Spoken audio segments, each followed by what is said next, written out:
Rahama da albarkar Ubangiji ta tabbata gare mu jama'a. Suna namu ne Rasu Labaran.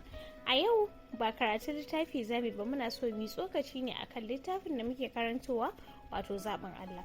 Kamar yadda na faɗa a cikin gabatarwa da na yi a kwanakin baya, cewa za mu ringa kawo tsokaci lokaci zuwa lokaci domin mu ƙara fahimtar saƙon da marubuciya ke ƙoƙarin isar mana. Sannan kuma za mu ringa kawo abubuwan da suka shafi rayuwarmu ta yau da kullum, wanda hakan ka iya yiwuwa ya danganci littafin da muke karanta, ko kuma ba lallai ma ya kasance ya danganci littafin da muke karanta ba. To a gurguje dai akwai abubuwan na dan fitar nake ganin abin da muka kawo muku ya kamata mu dan tattauna akan su. Na farko shine ilimin ya mace, muhimmancin ilimin ya mace. A nan marubuciya ta nuna mana matukar muhimmancin ya mace, kamar yadda hasu muka ga ta kasance yarinya ce mai bala'in son ilimi, duk da ta kasance tashin ƙauye ce. Tana son ta sami ilimi sosai ba don komai ba, saboda tana son ta taimaki al'umma kuma ta gano abin da ya kawo mahaifiyarta, ya haddasa rasuwar mahaifiyarta yayin haihuwarta. So wannan kamar yadda na faɗa, muhimmancin ya mace har yanzu muna da kalubale a kasashenmu na arewacin ƙasar Najeriya. Muna da matsala ta rashin bawa ilimin mata muhimmanci, wanda hakan gaskiya yana ƙara kawo tawaya ga ci gaban al'ummarmu, domin idan mace ya kasance ta sami ilimi, al'umma ce ta sami ilimi. Bari na muku fashin baki akan haka, saboda so da dama ana faɗan wannan magana wa'insu ba su fahimtar muhimmancin ilimin ya mace. Idan mace ɗaya ta yi sami ilimi, za ta yi aure, ta hayyafi ya'ya, misali muƙaddara ta haifi ya'ya 5, ilimin da take da shi ta koya musu tarbiyya sakamakon ilimin da ta samu, ta koya musu nata fahimtar ilimin. Wayannan ya'ya 5 ta haifa su ma za su yi aure su hayayyafa, za su haifi ya'ya 5, za su haifi ya'ya 10, Allah dai shi ya sani.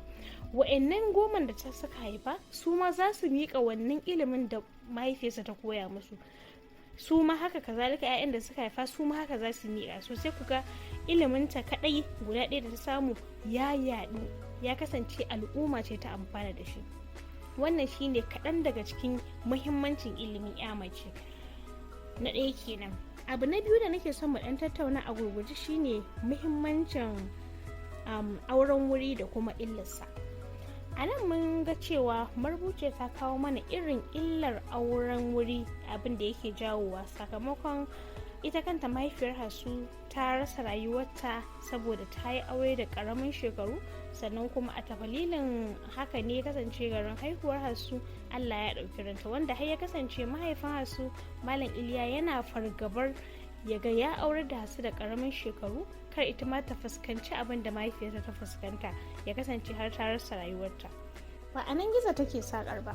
Tabbas yin auren wuri, musamman a zamanin da, tun da wannan littafi in muka yi duba ga lokacin da aka rubuta shekara 23 baya, akwai kalubale su da dama da akan fuskanta idan aka zo haihuwa da wuri. Amma a halin yanzu ina ganin kamar mun samu ci gaba ta hanyar asibitoci da muke da su da shaka tafi da ake da su wajen taimakawa idan aka sami matsala. Duk da har yanzu kamar a ƙauyukanmu, do'in ma a biranen akan jahilci idan mace tana da ciki a ringa kai ta ana yin awo, ana ganin ana renon cikin, ana ganin inda wata matsala, musamman a zo a samu matsala kamar ta bridge, wato yaro ya kasance lokacin haihuwa ya karatu amma kuma kansa bai juya yana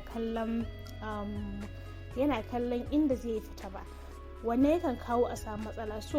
So da dama ina tunanin kamar rashin kulawa tun daga renon ciki har zuwa haihuwa shi kan kawo matsala ga ya mace. Kuma in muka duba auren wuri wani sa'in ba wai shi kadai ke kawowa a samu matsala ba, kawai dai an fi alakanta auren wurin da samun matsalar haihuwa. A halin yanzu sai ka ga mace ta kai shekara 25, 30, 35, amma kuma sai ka ga ta zo ta haihuwar amma ta kasa haihuwa da kanta. So da dama a zamanin yanzu an fi yin CS ma fiye da ma haihuwar da kai. Do wa'yansu na san sukan yi CS din ne kawai ganin ba ma a son yanzu a wahala, kawai ana ganin a je a tsaga kaɗan.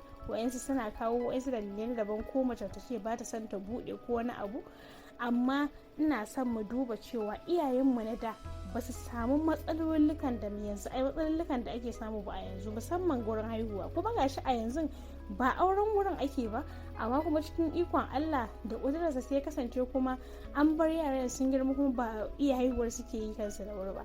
So Allah dai shi ya bar wa kansa sani. So amma ina ganin kamar shi haihuwa da wuri din nan yana da matukar muhimmanci, saboda idan har Allah ya albarkace ka da haihuwa da wuri, zaka ga 'ya'yanka sun taso, kai ma kuma tun da ragowar karfin ka 'ya'yanka sun taso su taimaka maka, ka taimaka musu, ba wai sai ka gama zama ka ta kwarkwashe ba sannan zaka fara haihuwa.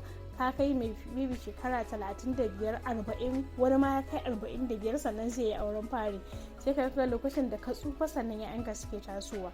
Idan muka duba turawa, su da dama su akan kwaikwaya na irin wannan ta'adar rashin yin aure da wuri. Mace ta ce sai ta gama karatu, ta yi digiri, ta yi digirgir sannan za ta yi aure, ko kuma in namiji ne shi ma ya ce sai ya yi gida, ya yi mota, ya yi sharholiyarsa kafin ya aure. Amma in muka duba su kansu turawan da suka kawo mana wannan tsari, idan ka duba su ma kuma yanzu sukan ana hani ne da kyakkyawa, ana kuma aikata mummuna. Idan muka duba rayuwar turawa, zan kawo mana da wasu celebrity da sun yi suna a duniya. A misali mu dauki Oprah Winnie. Although na san Oprah ita akwai ta dan samu matsala ne, an yi kamar raping ɗinta, an mata fyaɗe ne ta samu ciki, amma ta reni cikin tana shekara 14 ta haihu, har ya kasance ma yarinyar bata Allah bai yi za ta rayu ba ta mutu tana shekara 14. Kun san kuma kowa ya san Oprah popular mace ce a duniya. Mutum na biyu da nake so na kawo muku shi ita ce Shirley Temple. Shirley Temple tana shekara 17 ce aure, sannan kuma ta haifi yar ta farko tana shekara 19. Idan muka duba Lil Wayne, kowa ya san Lil Wayne ko Lil Wayne ake ce mishi ne, rafa ne, mawaki ne, kuma kowa ya san shahararren mawaki ne. Yana shekara 16 ya haifi yar shi ta farko. Kowa ya san 50 Cent, shi ma mawaki ne. 50 Cent tana shekara 22 ya haifi ɗan shi na farko. Kai suna nan da yawa birjik, daga waɗanda suke Black Americans ɗin har waɗanda suke asalin turawan ne, sun haifi ayaye tun da jajayen sawunsu suna shekara 15-16. In muka tsallako nan gida Najeriya, in kawo muku shahararriyar celebrity da muka sani ita ce Genevieve Nnaji. Genevieve Nnaji ina tunanin tana shekara tsakanin 16-17 ta haifi.